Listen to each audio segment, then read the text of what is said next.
Stage 4 మోకాళ్ల అరుగుదలకి నొప్పి లేకుండా కీళ్ల మార్పిడి ఆపరేషన్ చేయబడును. Doctor Ramesh Gajula, endoscopic spine ortho surgeon and pain physician, పెనిషియా spine pain ortho and sleep centre, Uppal, Hyderabad. భారత్ను నక్సల్స్ రహిత దేశంగా చేసేందుకు ఇప్పటికే కేంద్రం అనేక అడుగులు వేసింది. ప్రస్తుత రోజుల్లో అనేక మంది మావోయిస్టులు, నక్సల్స్ కూడా లొంగిపోతున్నారు ప్రభుత్వాలకు. అయితే వారు లొంగుబాటుకు గల కారణం ఏంటి? దేశంలో మరికొన్ని సంవత్సరంలోనే దేశంలో మొత్తం పూర్తిగా మావోయిస్ట్ రహిత దేశంగా భారత్ మారనుందా? ప్రస్తుతం ఇదే విషయంపై మనతో మాట్లాడడానికి బీజేపీ జాతీయ అధికార ప్రతినిధి ముల్లపూడి రేణుక ఉన్నారు. మావోయిస్టులు ఎక్కడికెక్కడ రాష్ట్రాలలో లొంగిపోతున్నారు అంటే నెక్స్ట్ కొన్ని రోజుల్లోనే మావోయిస్ట్ రహిత దేశంగా భారత్ ఉండబోతుందా మేడం? ఇది చాలా ఒక శుభ పరిణామం, ఇది చాలా శుభవార్త. ఎందుకంటే ఈ దేశ ప్రజలందరికీ కూడా శాంతి కోరుకునేటువంటి దేశం భారతదేశం. అయితే గతంలో అనేక సందర్భాల్లో అటు ఈ నక్సలైట్స్ అంటే మావోయిస్టుల యొక్క చర్యల మూలంగా అనేక మంది ప్రాణాలు కోల్పోయారు. ఏది మీకు రాజకీయ నాయకులు కానీ, మంత్రులు, ఎమ్మెల్యేలు, మన తెలుగు రాష్ట్రాల్లో కూడా అనేక మందిని కోల్పోయాము. అదే మాదిరిగా వ్యాపారస్తుల్ని కోల్పోయాము. అదే మాదిరిగా అక్కడ ఉన్నటువంటి యువత కొన్ని ప్రాంతాల్లో దీనికి వాళ్ళు చేసేటువంటి దానికి అటువైపు వెళ్ళి వారి యొక్క కెరియర్ని అంతా కూడా పాడు చేసుకున్నటువంటి పరిస్థితి. కాబట్టి గత ఎన్నికల్లో నరేంద్ర మోడీ గారు కానీ ఆ యొక్క మేనిఫెస్టోలో చెప్పడం జరిగింది, ఈ యొక్క దేశాన్ని మనం నక్సల్స్ రహిత దేశంగా భారతదేశాన్ని త్వరలోనే ప్రకటిస్తాము అని చెప్పడం జరిగింది. నరేంద్ర మోడీ గారు అంటేనే చెప్పిందే చేస్తారు, చేసేదే చెప్తారు అనేటువంటిది మనందరికీ తెలిసినటువంటి అంశం. దాంట్లో భాగంగా మీరు చూసినట్లయితే గతంలో ఎలా ఉండేది అంటే ఒక్కసారి మనం గతాన్ని కూడా నెమరేసుకుంటే ఇప్పుడు ఏం జరుగుతుంది అనేటువంటిది తెలుస్తుంది. ఉదాహరణకు మన తెలంగాణ కానీ, జార్ఖండ్ కానీ, ఒరిస్సా బార్డర్లో కానీ, అలాగే మనకు మహారాష్ట్ర కానీ, ఛత్తీస్గఢ్ కానీ ఇట్లా కొన్ని రాష్ట్రాల్లో ఎక్కువగా ఉండేది. ఎందుకంటే ఎక్కడైతే డెన్స్ ఫారెస్ట్ ఉందో, అలాగే ట్రైబల్ ఏరియాస్ అక్కడ ఉన్న దగ్గర అక్కడ ఉన్నటువంటి వెనుకబాటుతనాన్ని, అక్కడ చదువు లేకపోవటం, అక్కడ ఉన్నటువంటి యువతను కూడా వాళ్ళు లోబరుచుకొని వారిని దాంట్లోకి ఆ సాయుధ పోరాటంలోనికి లాగినటువంటి పరిస్థితి చూసాం. అయితే ఆ తర్వాత మనం ఎప్పుడు కూడా గతంలో నక్సలైట్స్ని ఇంకోటి ఏమంటే గ్లోరిఫై చేసి చూపించారు. మీరు కూడా కొన్ని ఒక 10-15 సంవత్సరాల క్రితం మీరు వెళ్ళి చూసినట్లయితే మావోయిస్టులతోటి, అగ్రనేతలతోటి ఇంటర్వ్యూలు అని చెప్పి మనకి వారానికి ఒకసారి, 10 రోజులకు ఒకసారి మన ఎలక్ట్రానిక్ మీడియా వాళ్ళు కూడా వెళ్ళి వారిని ఎక్కడో చేసి అదంతా కూడా చాలా గ్లోరిఫై చేసేవారు. అలాగే కొన్ని రాజకీయ పార్టీలు కూడా అదేదో ఒక రాజకీయానికి వాడుకుంటాం కోసం వాళ్ళని మేము చర్చలకు పిలుస్తున్నాం అని చెప్పి ఆ చర్చలకు పిలిచి అదొక పెద్ద ఒక ఇంటర్నేషనల్ ఈవెంట్ లాగా మొత్తం మీడియా అంతా కూడా చూపించినటువంటి సందర్భాలను కూడా మనం చూసాము. అంటే వాళ్ళకి అనవసరంగా వాళ్ళకి చాలా ప్రాముఖ్యత కల్పించి, ఇంపార్టెన్స్ కలిగించి వాళ్ళని గ్లోరిఫై చేయటం అనమాట. అలాగే వాళ్ళు వచ్చిన లేఖలు అని చెప్పి ఆ లేఖల్ని పెద్దగా మీడియాలో ప్రచురించటం, అదొక సంచలనంగా మరి దాని గురించి చర్చించటం, ఇవన్నీ కూడా మనం చూసాము. కానీ ఇప్పుడు అమిత్ షా గారు చాలా క్లియర్గా చెప్పారు.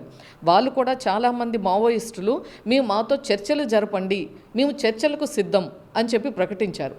కానీ అప్పటికి ఇప్పటికీ తేడా ఏంటంటే అమిత్ షా గారు చాలా క్లియర్గా చెప్తున్నారు, చర్చలు అనే సందర్భం అనే మాట లేదు. మీరు మొట్టమొదట మీరు చేయవలసింది సరెండర్ అవ్వండి. మీరు సరెండర్ అవుతే మీకు పునరావాసం కల్పిస్తాము, లేదు మీరు హింసకు పాల్పడితే మీ మీద తీవ్రమైనటువంటి చర్యలు ఉంటాయి.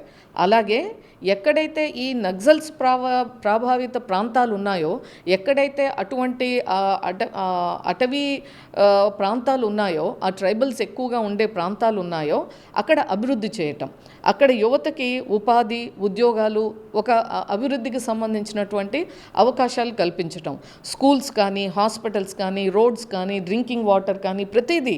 అంటే ఎప్పుడైతే వాళ్ళు కూడా ఒక జనజీవన స్రవంతిలోకి వచ్చి వాళ్ళకు కావాల్సినటువంటి అన్ని అవకాశాలని ప్రభుత్వం కల్పించడం మూలంగా కొత్తగా యువత ఎవరు వెళ్ళలేదు.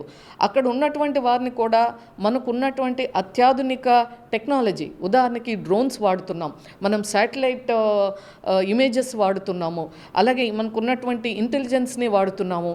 ఇవన్నీ వాడినప్పుడు ఎక్కడెక్కడ వాళ్ళ యొక్క గతంలో ఏమంటే ఇవి లేకపోవటం మూలంగా కొన్ని అంటే నో మ్యాన్ ఏరియాస్ అనమాట, అక్కడ మామూలు వాళ్ళు వెళ్ళటానికి అవకాశం లేనటువంటి ప్రాంతాల్లో వీళ్ళు వాళ్ళ యొక్క కార్యక్రమాలు చేస్తూ ఉండేది. కానీ ఎప్పుడైతే ఈ టెక్నాలజీని వాడటం, అలాగే నరేంద్ర మోడీ గారు కానీ, అజిత్ దోవల్ గారు కానీ వారు చాలా క్లియర్గా డోంట్ ఫైట్ నక్సలిజం, మీరు డిగ్రేడ్ నక్సలిజం. ఎందుకంటే వాళ్ళని గ్లోరిఫై చేసే అవకాశం లేదు, చర్చలు లేదు. వారికి ఒక త్రిముఖ వ్యూహంతో మనం ముందుకెళ్ళాలి అని చెప్పి ఏదైతే చెప్పారో ఆ యొక్క ఆదేశాల మేరకు మన హోం మంత్రి అమిత్ షా గారి ఆధ్వర్యంలో చాలా అద్భుతంగా ఇవాళ మనం చాలా పీస్ఫుల్గా, అంటే మనం తెలుగు రాష్ట్రాల్లో మనం ఒకప్పుడు అరకు ఒరిస్సా బార్డర్లు ఎప్పుడు చూసినా మావోయిస్టులు, ఎన్కౌంటర్లు, అనేక మంది చనిపోవటం, అటువైపు ఇటువైపు, ఇవంతా కూడా మనం చాలా ఫ్రీక్వెంట్గా వినేవాళ్ళం. ఇప్పుడు అసలు ఎక్కడా కూడా గత కొన్ని సంవత్సరాలుగా ఎక్కడ వినపడలేదు.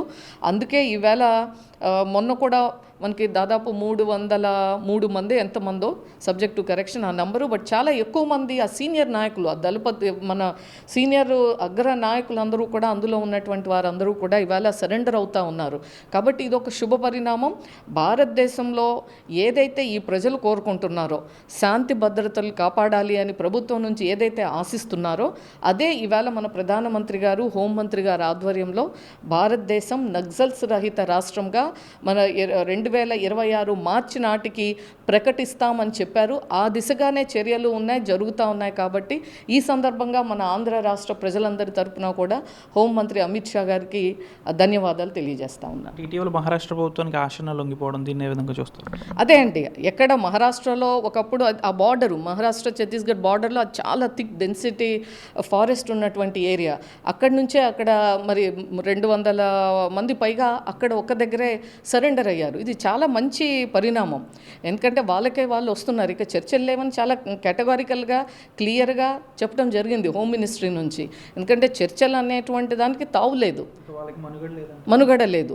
డెఫినెట్గా ఇప్పుడు గతంలో ఏమంటే ఇటువంటి నిరుద్యోగ యువతని, అభివృద్ధి లేని ప్రాంతాల్లో ఉన్నటువంటి యువతని వాళ్ళకి దీంట్లో హీరోయిక్గా చూపించిన సందర్భాలు. కాబట్టి ఇదేదో ఉంది అని చెప్పి యువత వెళ్ళారు. ఇవాళ యువత అంతా కూడా, భారతదేశంలో యువత ఇన్ని రకాల అవకాశాలు ప్రభుత్వాలు కల్పిస్తున్నప్పుడు ఆ దిశగా ఆలోచన చేయనవసరం లేదు. ఎందుకంటే ప్రతి ఒక్కరికి వాళ్ళ కుటుంబం ఉంది, వారికి ఒక వ్యక్తిగత జీవితం ఉంది, వారికి కొన్ని జీవిత లక్ష్యాలు ఉంటాయి. అవన్నీ కూడా నెరవేర్చుకునే దిశగా వెళ్ళాలి అంటే మొట్టమొదట చదువుకోవాలి. చదువుకుంటేనే ఉపాధి అయినా, ఉద్యోగమైనా, అభివృద్ధి అయినా, కుటుంబం ఒక సంక్షేమమైనా ఏదైనా జరగాలంటే education is the tool. So అందుకే ఇవి అన్ని రకాలుగా త్రిముఖ వ్యూహం అని అందుకే అన్నాను. అటు డెవలప్మెంటు, ఇటు ఎవరైనా అతిగా ఉంటే వాళ్ళ మీద చర్యలు, ఇంకొక వైపున పునరావాసం, వచ్చిన వారికి పునరావాసం.